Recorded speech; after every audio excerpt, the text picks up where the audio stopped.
Hello everyone, and welcome to Myth and Magic. It is a beautiful rainy day, and so I am in my cozy sweater, and I'm ready to get started. Are you ready to get started? We're talking about another Celtic god, and this one is called Lugh. Lugh or Lugh? I'm not 100% sure. Regardless, he has some similarities to Brigid in our last video, but first things first, let's talk about his birth. This is kind of another one of those self-fulfilling prophecy situations, but here we go. Lugh's mother, Ethnu, also known as Ethlyn or Ethliu, I think I said that last one very wrong, but she was the daughter of Balor, and if you remember or saw our video on the Dagda, this name should sound familiar. Balor was the king of the Fomorians, which was a race of supernatural beings often depicted as giants or monstrous creatures who were often the adversaries of the Celtic gods. Balor had been warned by a prophecy that he would be killed by his own grandson. To prevent this, he imprisoned his daughter, Ethnu, in a tower on Tory Island, ensuring she would never have children. Didn't really work out for him. Despite Balor's efforts, Ethnu became pregnant by Can, a member of the Tuatha Dé Danann, the Celtic gods. He, with the help of a druidess named Birog, he managed to gain access to the tower and fathered Lugh. So kind of a Rapunzel situation, though it's not specified how this druidess helped him gain access to Ethnu's little home. When Balor found out about Ethnu's pregnancy, he ordered the newborn to be drowned.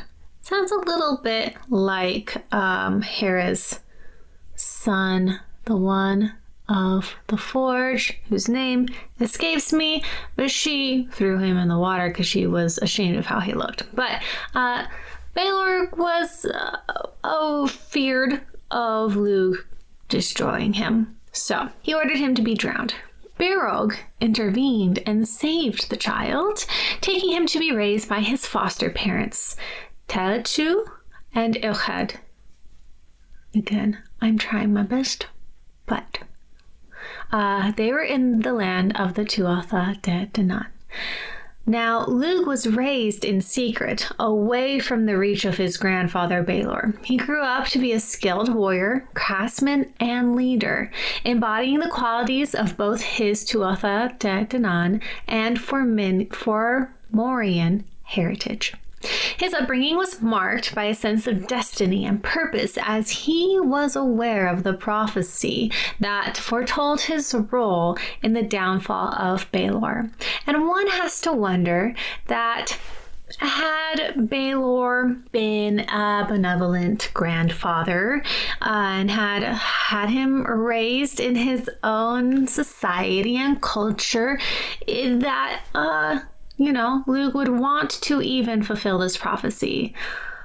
I don't know. Don't try to unalive your children. Or grandchildren in this case, I guess. Anyway, Lugh's birth and upbringing culminated in the Second Battle of Mag Tuired, a significant conflict between the Tuatha Dé Danann and the Fomorians.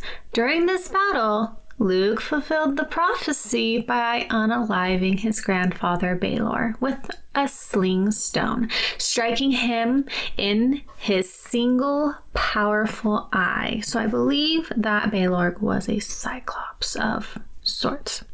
This victory established Lugh as a hero and essential figure in Celtic mythology. His birth story is a testament to the themes of prophecy, destiny, and the triumph of good over evil. It highlights his unique heritage and the divine forces that shaped his life and legacy. Now, how did Lugh look? What was his appearance? This is where I think he has some similarities to Brigid. Lugh is frequently depicted as radiating light, emphasizing his divine nature and his association with the sun. His presence is often described as luminous, highlighting his role as bringer of light and knowledge. He is also, of course, youthful and handsome. Lugh is portrayed with a handsome and strong figure, athletic build, and this, of course, symbolizes his vitality, strength, and the promise of a bright future, because of course he overcame some very difficult odds. He also is said to have golden hair, described to emulate the sun, further emphasizing his connection to light and the sun. His hair also has a radiant and majestic appearance, so probably somewhat similar to Brigide's, but I imagine shorter and with probably a less range of colors and hues. His eyes are said to be keen and insightful, reflecting his deep wisdom and intelligence. His gaze is often depicted as piercing and attentive, indicating his ability to see beyond the surface. As a warrior, Lugh is also typically depicted wearing armor or battle gear, and this includes a helmet, breastplate, and other protective elements. His attire signifies his prowess in battle and his role as a defender of his people. And of course, he also has weapons, but we will be talking about those when we discuss his symbols. As for Lugh's personality, he is said to be versatile and resourceful. Known as Samildánach, or master of many arts, Lugh excels in various skills and crafts. His resourcefulness and versatility make him adaptable to different situations, showcasing his ability to master multiple disciplines with ease. He's also said to be brave and heroic. He is a courageous warrior, unafraid to face formidable foes or challenges, and his bravery is evident in his pivotal role in battles, particularly the second battle of Mag Tuired, where he confronts and defeats his grandfather Balor. His heroic deeds inspire admiration and respect. Lugh also possesses deep wisdom and intelligence, making him a respected leader and advisor. His keen insight and strategic thinking enables him to make informed decisions and guide his people effectively. His wisdom is also reflected in his quest for knowledge and understanding. So there kind of seems to be a theme among at least these three deities, where there is wisdom, compassion, intelligence. And speaking of compassion, I got a little ahead of myself. That is the next one. He is compassionate and just. He has a sense of fairness, much like Brigide, and is a defining aspect of his personality. He seeks to protect and uplift his people, ensuring their well-being and safety. His compassion extends to his role as a healer and a nurturer, providing comfort and care to those in need. So we're seeing that there are gods who share attributes, and I think that's actually probably a good thing, because how do you take care of a whole culture by yourself in this one aspect? So yeah. Also, he is charismatic and inspirational. Lugh's charm and charisma make him a natural leader and inspirational figure. His ability to inspire creativity and innovation in others highlights his role as a patron of the arts and crafts. So, again, these guys could have been brother and sister. I don't think they're not, but they have very similar interests and personalities.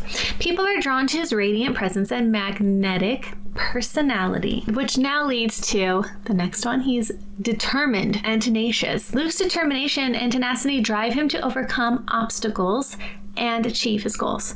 His unwavering commitment to fulfilling his destiny, as foretold by the prophecy, demonstrates his resilience and perseverance. And of course, lastly, Lugh is known for his generosity and protective nature. He shares his knowledge and skills with others, nurturing their growth and development. His protective instincts ensure the safety and prosperity of his community. Lugh's personality embodies the qualities of a well-rounded and admirable hero, making him a beloved and revered figure in Celtic mythology. His multifaceted nature reflects the complexity and richness of his character, inspiring generations with his legacy. And I think that this is a really cool thing about the Celtic pantheon, is that they are so multifaceted, multi-layered. One thing that one of my college professors said in our creative writing class is that you will never have someone who is flat in real life. People have varying interests, varying personalities. Like one of his examples, and well, the essence of one of his examples, I can't say for sure. Remember, it was a while ago since I graduated, but he said that you will have, let's say, a skater boy who also, and skater boys are kind of, masculine and have that certain appearance about them. But maybe you'll have one who really loves Care Bears and has all of their memorabilia and things like that. And you wouldn't know that looking at him. And this is below the surface stuff. Everybody has things about them that when you look at them, you wouldn't think, oh, she's a D&D nerd. That was me. So it's very interesting that the Celtic mythology and pantheon has these characters or these deities who have these very interesting personalities where it's not just the one thing. All right, we'll be going now into his powers and kind of delving more into what he is the god of. So Lugh is known as the master of all arts, excelling in various domains such as warfare, craftsmanship, poetry, music, healing, and more. So master of all arts, when you think art, you're thinking like the paint brush and drawing and things like that, but the arts can mean so many different things. There's the art of science, the art of psychology, the art of math, and all those things, and he just seems to excel at it all. His versatility and expertise in multiple fields make him a symbol of excellence and innovation. Lugh is associated with light and the sun. He's the god of light and the sun, bringing illumination, growth, and life. His connection to the sun symbolizes his role as a bringer of knowledge and enlightenment, dispelling darkness and ignorance. Of course, there's his warrior prowess. He's a formidable warrior with unmatched combat skills. He wields the magical spear Gaia Asel, the spear of Lugh, which is one of the 4 treasures of the Tuatha Dé Danann. His bravery and strategic abilities are showcased in his pivotal role in battles, particularly when he defeated his grandfather. As a warrior, he also embodies strength, bravery, and strategic prowess. He is another patron of arts and crafts. He inspires creativity and artistic expression, encouraging people to excel in their chosen craft. His influence extends to various forms of art and craftsmanship, not limited to artisans, poets, musicians, craftsmen, and all sorts. Fertility and harvest. Lugh is connected to agriculture and the harvest, ensuring the fertility of the land and the abundance of crops. So really, he is becoming, as we understand, a sort of warrior-esque male version of Brigid. His festival, Lughnasadh, celebrates the beginning of the harvest season and honors his contribution to the prosperity of the land. He also possesses healing abilities. His power and knowledge of medicine and the healing arts make him a revered healer. His ability to cure ailments and restore health is an essential aspect of his divine attributes. And we have talked about his wisdom and intelligence and how they are key aspects of his character. He is known for his deep knowledge and insight, providing guidance and counsel to his people. It's also important to note that his strategic thinking and foresight make him the respected leader and advisor he is. His wisdom and intelligence make him a respected leader among the Tuatha Dé Danann, and he provides guidance and counsel, helping his people navigate those challenges that make life difficult. He is able to grant informed decisions, and his leadership is marked by both strength and insight. And we also mentioned how he is protective.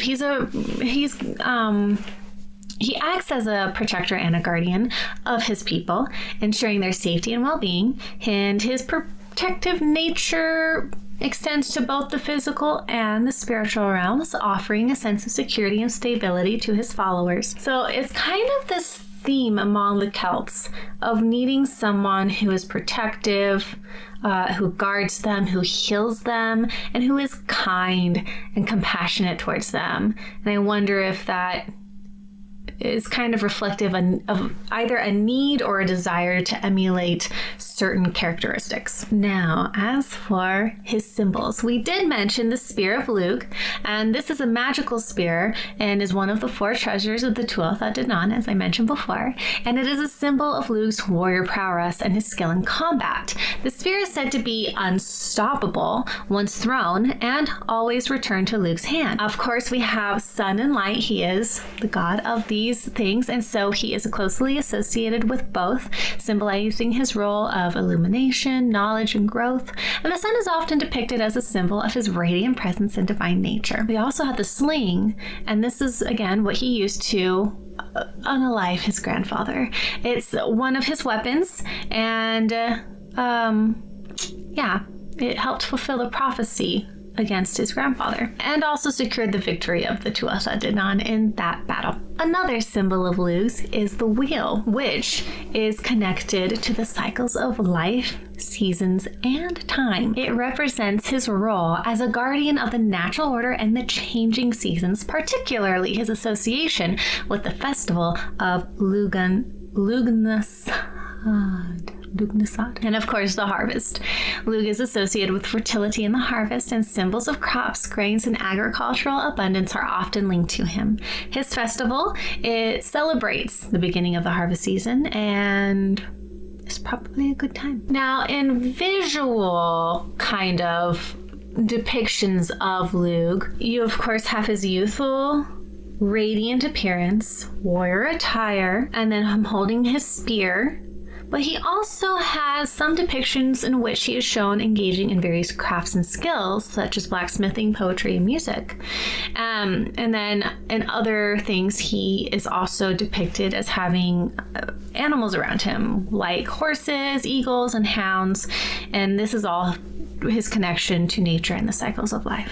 Okay, worship and cults. So Lugh's worship in Celtic tradition, like that of many other deities, was deeply intertwined with the agricultural and seasonal cycles of the ancient Celtic people. And first we have the one we've been talking about, the celebration of the harvest, or Lughnasadh. This is celebrated on August 1st and is one of the 4 major Celtic seasonal festivals. It marks the beginning of the harvest season and is named in honor of Lugh. The festival is a time of feasting, games, and thanksgiving for the bounty of the earth. So like I said, a good time. There were also rituals and traditions in which people participated, including offering the first fruits of the harvest to Lugh. Activities such as athletic competitions, music, dancing, and storytelling were essential to the celebrations. And then there were also the Tailtiu games. The Tailtiu games. I don't know if I am saying this correctly, but these were games held in honor of Lugh's foster mother, Tailtiu, which included athletic contests, horse races, and other competitive events. They celebrated both the physical prowess and the cultural heritage of the Celtic people. There are also some sacred sites. Lugh was worshipped at various places, including hilltops, rivers, and groves. These locations were believed to be imbued with the presence of the gods and served as places for rituals and offerings. People built altars and shrines dedicated to Lugh, where they made offerings of food, drink, and crafted items. These acts of devotion aimed to seek Lugh's favor and blessings for prosperity, protection, and success. Lugh's association with multiple skills and crafts made him a patron of artisans, blacksmiths, poets, and musicians. Guilds and workshops often invoked Lugh's name to seek inspiration and excellence in their work. Festivals celebrating craftsmanship and artistic achievements were held in Lugh's honor, and these events showcase the talents and innovations of craftsmen, artists reflecting Lugh's influence. In modern times, Lugh continues to be a revered and celebrated deity by those who follow Celtic spirituality. Neo-pagan practices and contemporary interpretations of ancient traditions are still being practiced today. We, of course, have Lugh's festival, which we talked about before, rituals and offerings in which participants may engage in rituals and and offerings of fruits of the harvest, lighting candles, and reciting prayers or invocations to Lugh. And these practices seek to connect with Lugh's energy and seek his blessing for prosperity and abundance. People still visit sacred locations. Modern devotees often visit ancient sacred sites associated with Lugh, such as his hilltops, rivers, and stone circles. And these pilgrims provide an opportunity to connect with the natural world and the spiritual energy of the land. They also will create personal altars in which they will put these in their home and gardens, and often include Lugh symbols such as the sun or the spear and items representing the harvest. In neo-pagan traditions, rituals honoring Lugh may involve invoking his presence, like through lighting candles, making offerings, and this is basically to emphasize Lugh's attributes as a bringer of light, a master of skill, and a protector. And there's also the seasonal observances in which the changing seasons are honored because of Lugh during key times of the year. And then we also have the online communities that you can have virtual gatherings in. And these are places to provide platforms for sharing experiences and knowledge and practices related to Lugh. And then we also have educational resources, and where websites and blogs and online courses offer information about Lugh's mythology, history, and modern worship. And these resources help individuals learn more about Lugh and incorporate his veneration into their spiritual lives. Some devotees incorporate daily practices dedicated to Lugh, such as lighting a candle, reciting a prayer, or meditating on his attributes. And these personal devotions help maintain a connection with Lugh and his energy and guidance. In art, we, like Brigitte, have Lugh featured in illuminated scripts with the intricate designs and vibrant colors that highlight his divine nature. And these manuscripts include scenes from his life and symbols associated with him, such as the spear and sun.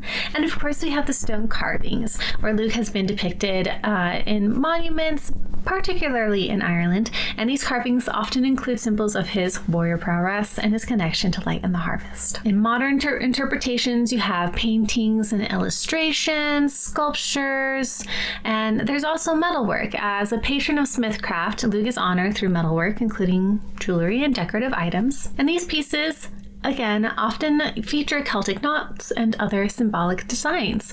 There's also wood carvings in which Lugh's influence extends, and the artisans creating intricate designs will reflect his attributes and symbols. And then there's digital art, in which people like myself will create interpretations of the Celtic gods like Lugh, and include things like what our research, or sometimes people don't, they'll just create the image and say this is what it is. But for me, I like to do my research and try to include not only what his traditional appearance would be, but also the symbols and colors and things associated with him. In pop culture, you may find Lugh's character and attributes have inspired numerous fantasy authors. For instance, there's Marion Zimmer Bradley's The Mists of Avalon, which portrays Lugh as a figure of light and wisdom. And I've actually seen a film adaptation of The Mists of Avalon, I believe. It was a very long time ago, and I don't actually remember Lugh's involvement. But that is one where and maybe they didn't actually include it, because I believe The Mists of Avalon is a fairly lengthy story. It was interesting. It was based on the King Arthur story, but focused primarily on Morgana. And it had an interesting take on all of those things.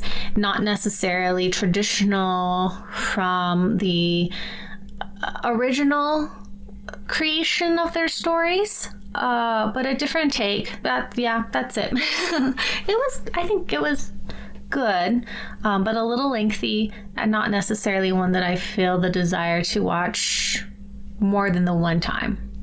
But it was good. Anyway, you also have Charles Dillon's urban fantasy series, which incorporates Lugh's attributes, emphasizing creativity and skill. In television, Lugh's character has appeared in TV shows and movies that explore Celtic mythology and folklore, and his presence adds depth and authenticity,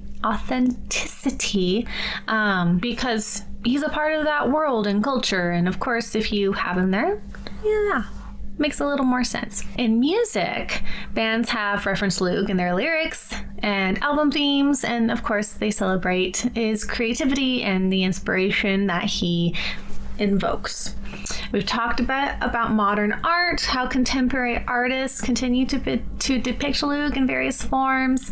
And then in festivals and events, modern pagan and Celtic festivals will celebrate Lugh, especially during Lughnasadh. And these events will include rituals, performances, and workshops that honor his legacy and influence. Lugh has made appearances in video games that explore mythological themes and characters, and his attributes as a god of light, healing, and creativity make him one intriguing character that they can include in their storytelling or their playable characters and things like that. But Lugh's enduring appeal in pop culture highlights his significance as a symbol of creativity, transformation, and inspiration, and his perseverance in various media continues to captivate and inspire audiences around the world.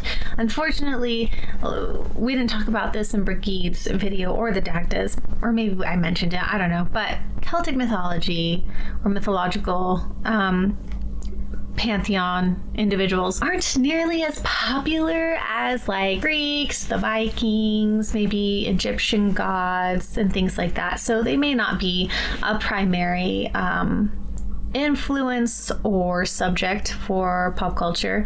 It's kind of rare to find them, I would say, but they exist. And if you have seen Lugh or Brigid or the Dagda in anything, comment below and let me know, and I will go see if I can find it, because I would like to see more Celtic characters and things. It would, I don't know, it's the world that has my heart, not only because it is a part of my ancestry that I am fascinated by but don't have any real connection to, because obviously, if you can't tell by my accent, I'm in America, and our ties to our cultural heritage and traditions are kind of non-existent. And I think that's a sad thing, because it's still a part of us. And I think that's part of why I'm so excited to be doing this series. But also, I grew up in a very forested area, very green, and so anything that has that kind of connection and depiction in where it comes from is far more fascinating to me than like the Greeks with their more kind of Mediterranean, borderline deserty kind of, well, I guess I don't really know what Greece is like, but the pictures I've seen is very more of that kind of aridy, deserty sort of thing. And I wonder sometimes if I had grown up in that kind of environment, if that would be more appealing to me. But I grew up in the Pacific Northwest, where it was mostly raining all the time, and where my backyard was the national forest. And so those are the things I am drawn to. So I'm excited to be doing these, even if they're not popular and nobody cares. I'm having fun, and I hope you are too. And that was Lugh. So I hope you enjoyed this. I hope that you're having fun. Please have a wonderful day. Be kind. We need more kindness in the world. So if you can just be that one little light, it'll gather with others, and someday will be a big bright light. If you are enjoying these, like, subscribe, share. I don't know. It's up to you. No pressure. But it would be kind of fun to see a community grow, and at least that there are people who are coming back. I don't know. Thank you for coming. I appreciate you, and I'll see you next time. Bye.